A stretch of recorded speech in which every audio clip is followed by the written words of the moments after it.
Hello, good afternoon, everyone. Maybe good evening to some of you. My name is Erica Crespo, and I'm the social media director for We See Hope. Thank you so much for joining us today for this very special Facebook Live event. Today, we are thrilled to be joined by someone truly inspiring, Michael Omotayo. Michael is a UK-based fitness influencer, personal trainer, and retinoblastoma survivor whose story embodies strength, resilience, and confidence. From being diagnosed with retinoblastoma at just 2 years old to now leading a career that inspires others to embrace their best selves, his journey is nothing short of remarkable. At age 2, Michael's parents noticed a white glow in his left eye, which turned out to be retinoblastoma, as many of you watching know, which is a rare childhood eye cancer. After a successful enucleation surgery and receiving a prosthetic eye, he went on to live with incredible confidence, supported by his family and driven by determination. Fast forward to today. Michael has not only earned a degree in mechanical engineering, but also built a multifaceted career as a sports performance coach, personal trainer, model, and content creator. He even competed in the National Scouting Combine and XFL Showcase here in the United States. Talk about determination. Michael now uses his platform to advocate for personal development, body confidence, and mental strength, encouraging others to rise above setbacks and become the best version of themselves, no matter the obstacles. So today's conversation is all about cancer, confidence, and fitness, how Michael has balanced these parts of these journey and what survivors and caregivers alike can take away from his experiences. So before we dive in, a quick reminder to everyone watching live, we will be taking questions today. So feel free to drop your questions or comments right here in the chat as we go along. Whether you want to ask about Michael's training routine, his mindset, his experiences as a survivor, we would love to hear from you, and we will take those questions at the end. So without further ado, let's welcome Michael. Michael, thank you so much for joining us today. I'm happy to be here. Thank you. Thank you for bringing me on. Been a long time coming, but we're here now. So Absolutely. A long time coming indeed. So, Michael, you faced challenges that most people can't even imagine. Looking back, what moments in your retinoblastoma journey helped shape your confidence the most? So I would say I feel like it all started off when I was young. So I would have been like at least 5 or 6 years old. There was an instance at school where I told someone that one of my eyes is fake, like it's a glass eye. But, as kids, they're not really gonna understand or feel like I'm telling the truth. So what happened was I just took my eye out, and then he just basically started screaming now, calling for the teacher, and everyone's just looking at me. But in that moment, it was as if, because you see kids, like you're noticing something that is obviously a bit different. But for me, I felt quite special because no one was looking at me like, oh, this guy's weird. I guess it was because I was already quite a popular kid. So it's like, oh wow, he's got that about him. So I remember carrying it in my hand, having to walk to the teacher, having to stay there and wait for my mum. So that made me feel quite like, okay, yeah, like I'm here, I've arrived. So yeah, because I did know I had a glass eye from when I was young. Like my parents made it clear that I've only got one eye, so it wasn't something that I didn't know. So yeah, that was definitely. I feel like that was a key point in my life from when I was young to identify that. Yep, this When is me. your Got a glass secret eye. was Yeah, out, the other. secrets out. I mean, it's all out there. I felt all right with people knowing. So I guess it is what it is. So many survivors talk about the emotional impact of vision loss or visible difference. How did you learn to embrace your uniqueness and build self-confidence through it? So, like I said, for me, it started up with how I was brought up. So, I feel as though my parents did a very good job of making me feel like I was still, I guess, normal. You get what I'm trying to say? So, I didn't actually think there was anything wrong with me. Not that there's anything wrong, but obviously having one eye isn't the norm. So, I would just go about my life like I had two. I would even silly question to ask other people, but I would even ask maybe some other kids, or can you see? Because they had two eyes. It's just it's quite silly like looking back on it now, but I didn't actually think there was anything wrong with me. It didn't stop me from trying to excel at school, all that kind of stuff. I really liked reading when I was younger. So I used to go and get the books from the older years for me. So I feel as though that's what embraced me to be the best version of who I wanted to be just from young. I always wanted to strive to be the best, whether it was education, sports, which we'll probably touch on a bit later. But yeah, that definitely built self confidence in me. And when I guess you're one of the kids that are maybe the top of the class, the back of my mind is like, well, I mean, I've got one eye and I'm still kind of the top. So, it's only a positive, right? So, yeah. Right. Nothing can stop you. It sounds like you learned Exactly. that at an early age. I learned at a very young age, yeah, because I had to accept truths from when I was young, right? It's only now at this age that I kind of understand that that's actually a big thing to take when you're young, that I'm actually not the same as every other kid, but to take it in a way where I didn't feel a shell of myself, that's definitely contributed to who I am today. So, yeah, I can only be thankful. What role did sports and physical activity play in your healing and identity after cancer treatment? So, I'd say any young boy, no matter if you've got limitation or if you don't, sports is always typically a big thing. Like growing up here, we like football. I mean, you guys call it soccer, but it's like I wanted to play that straight away, wanted to try and be the best. So when you're excelling at sports, your teammates are seeing that you're good. You might be doing something well in sports. The coaches seeing that, oh yeah, you're good. Maybe you're starting today X, Y, and Z. So that makes you grow, right? Just as a normal person. So like I always say, you also got to think of doing that when I know I've only got one eye. Like playing sports is not easy in general, but imagine doing it with one eye, thinking about your balance, just the spatial around you, the space and everything. So yeah, it just made me feel really tough and really good in myself that I can still compete despite what I've got. And typically no one ever, I don't think anyone ever noticed because I was quite good. So yeah, so football, basketball, I played rugby, which is quite a contact sport. I played all sports, man, and I was happy to do so. So yeah. You often talk about the connection between physical and mental strength, like on your Instagram channel, for example. What daily habits help you stay grounded and resilient? So I'd say that the mental strength is the most important thing.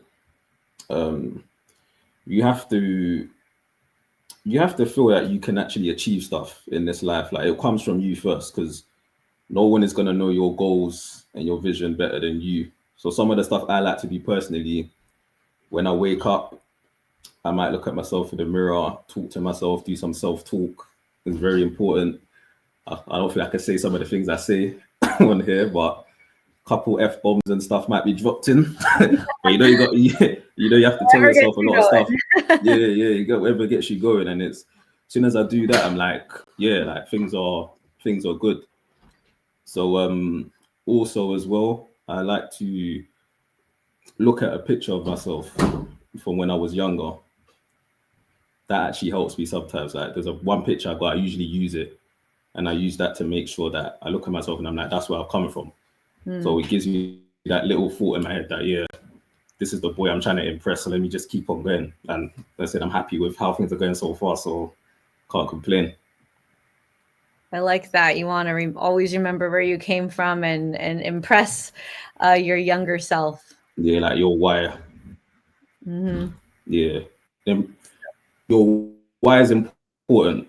It's very important to me. Yeah. So survivors and parents often feel pressure to stay positive all the time. But how do you balance positivity with being honest about the hard parts of survivorship? Can you hear me? Oh, yes. Can you hear me? Oh yeah, you're back. Yeah, I'm back now. Yeah, I can hear you. Yeah. Did you hear my question just now? No, can you repeat your question, please? Sorry, I don't know what happened Yeah, with the no connection. problem. So my question was Yeah, about survivors feeling like they have to stay positive more often than not. My question to you is, how do you yeah. balance positivity with being honest about the hard parts of survivorship?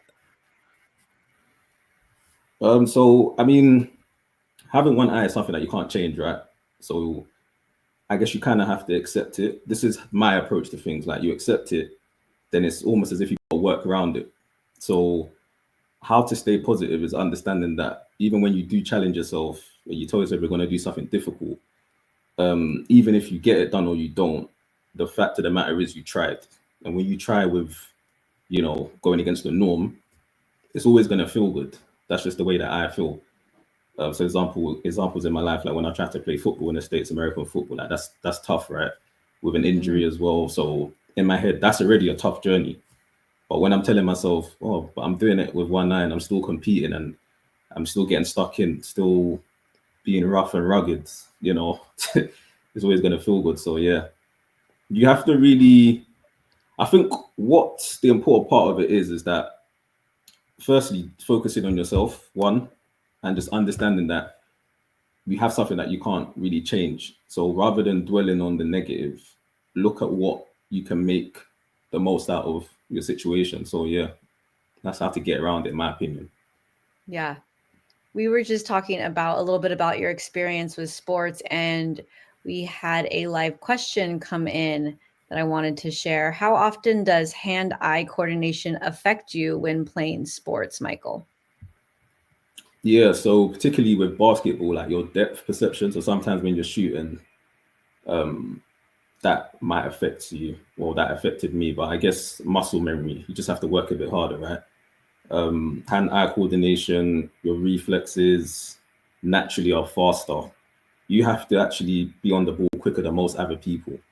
So it's about maybe going home, practicing certain drills by yourself when no one's watching certain videos over and over again that's telling you what to do and drumming that into your head so that when you're live, it's almost like a second nature. So yeah, you just definitely have to work harder than the person next to you because you're the only one that's experiencing the fact that you have one eye. I mean, unless someone else does as well, but it's you against guys that have two.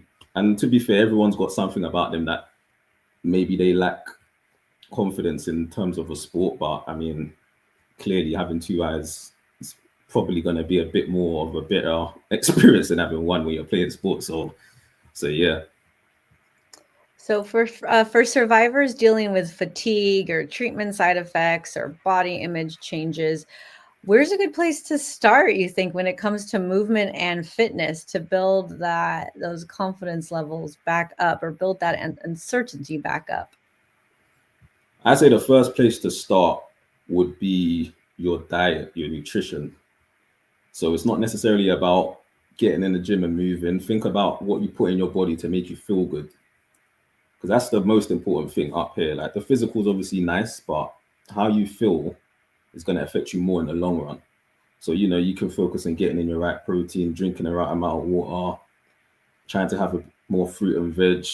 Now, I started off my fitness journey. I was a big boy. I used to eat a lot of crap. So for me, when I started changing the way I eat, that definitely helped my mental more.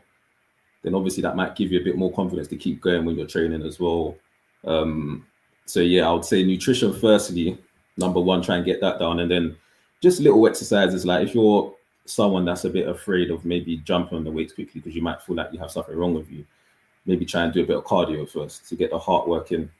Cardio is good for your heart health, so that's always going to help in the long run as well. So yeah, I would say always start with your nutrition. That's definitely the best starting point. Mhm. How can survivors prioritize their long-term health without feeling defined by their cancer experience? What have you done? So I mean, you know your experience best, right? Now you know your visions, you know your goals. So I would say just focus on yourself. Like that's what I've done when it comes to training, if I'm being honest. Obviously, I know I had a goal in terms of playing football or X, Y, and Z, but in terms of just my own body, I've had an idea of what I wanted to do and I focused on that. I know my body best. I know the limitations I have. So as long as I can tick off certain things that I'm achieving despite what I have, that's gonna obviously make me happy in the long run anyway. So yeah, I would say just focus on your own goals within reason. And it's very important to know what you can and can't do. It's okay to identify that I can't do something. The first step to maybe overcoming something is to accept that there's a problem there that you need to fix. Mhm. So don't be afraid of feeling like you can't do something at the start because no one's best when you start anyway. So yeah. What message do you hope young survivors take away from your journey in particular and the example you've built throughout your career? I'll say for any young person with any limitation you have, whether it's obviously I can only speak for having one eye, it doesn't stop you from becoming the best version of yourself. I'm still able to communicate with people, still have been able to read, excelled in school, excelled in sports, built nice friendships and stuff. I feel as though people will defy you the way that you present yourself. So I always say initially, you might have to do just a little bit of faking just to get into that door. Nothing too crazy though, but a little bit of just self confidence, just feeling like I can do this. But once you start doing something, then others will start to feel you and be like, yeah, okay, this person's onto something. So yeah, I'll say always start with yourself. Identify your goals, identify what you want to do in this life or what you want to be, and then map out the steps as to how you feel you're going to get there.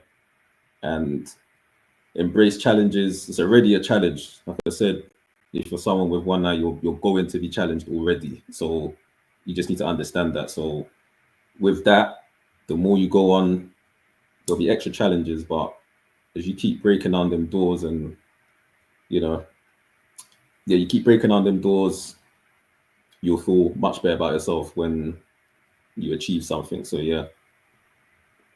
We have a couple live questions I'm going to ask. If anyone else has questions, please feel free to drop them in the chat.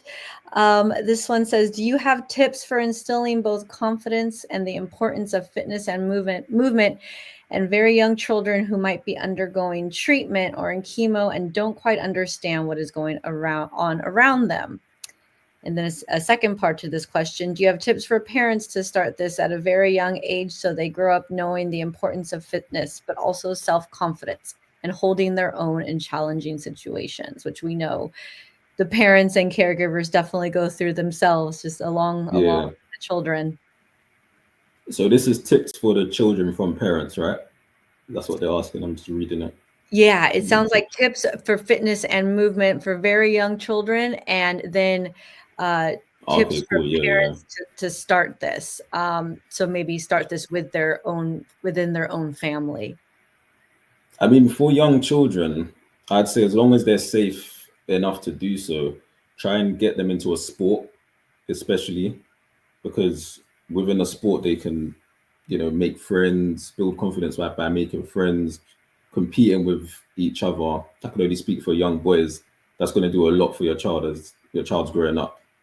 And then in terms of parents to start it young, I'd say you can only start with what you feed your child. Children don't really like vegetables. Apparently, I didn't really eat that great until I was a bit older. If I'm being honest, my thing was more just being active and playing sports. So I didn't really know much about nutrition properly till I got a bit older. But I feel as though if that was instilled in me younger, things probably would have been even better. So yeah, that would definitely help go a long way. In this day and age as well, social media, body image, all that kind of stuff is quite important for a young person to feel good in themselves. So whatever way a parent can help, I feel as though they should aim to do that. But yeah, nutrition basically, that's the best thing. And then also try and get your kids into a sport where there's other kids around so that they can learn how to communicate, compete, and yeah, build relationships is very important. Speaking of parents, you just mentioned your parents. What would you say was one or two things your parents or caregivers did for you that was an invaluable part of the way you were raised, especially when you were going through treatment? So my parents typically, like regardless, they showed love, like they showed care. So I know what it feels like to be cared for from a young age, which is very good. But yeah, like I said before, they didn't make it seem as though anything was wrong with me. Obviously, I had a bit of extra protection from my mum, especially, but still trying to treat your child like they're just a child, it will go a long way. Of course, within reason, you're always going to feel a bit more conscious of trying to keep that child safe, especially if they're not the norm, as they say. But yeah, I think parenting goes a very long way. Like being able to have someone older constantly in your corner to show you love and to also direct you. So yeah. We have another live question. Can you share some of the challenges you've experienced? Challenges. Just in general in life, I'd say just having to react quickly to a lot of things, especially coming from the left side. It's like you can't. I know I can't see there, so even when I'm crossing the road, you just have to quickly take a little check over.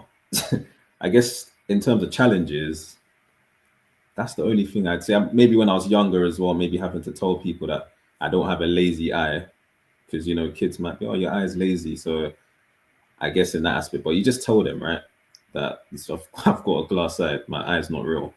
But that would probably be the only, I guess, challenge at a young age. Yeah, you really have to push yourself. That's one thing I've realized, that regardless of what you have, you know the way you feel, so you just have to try and push yourself as much as you can.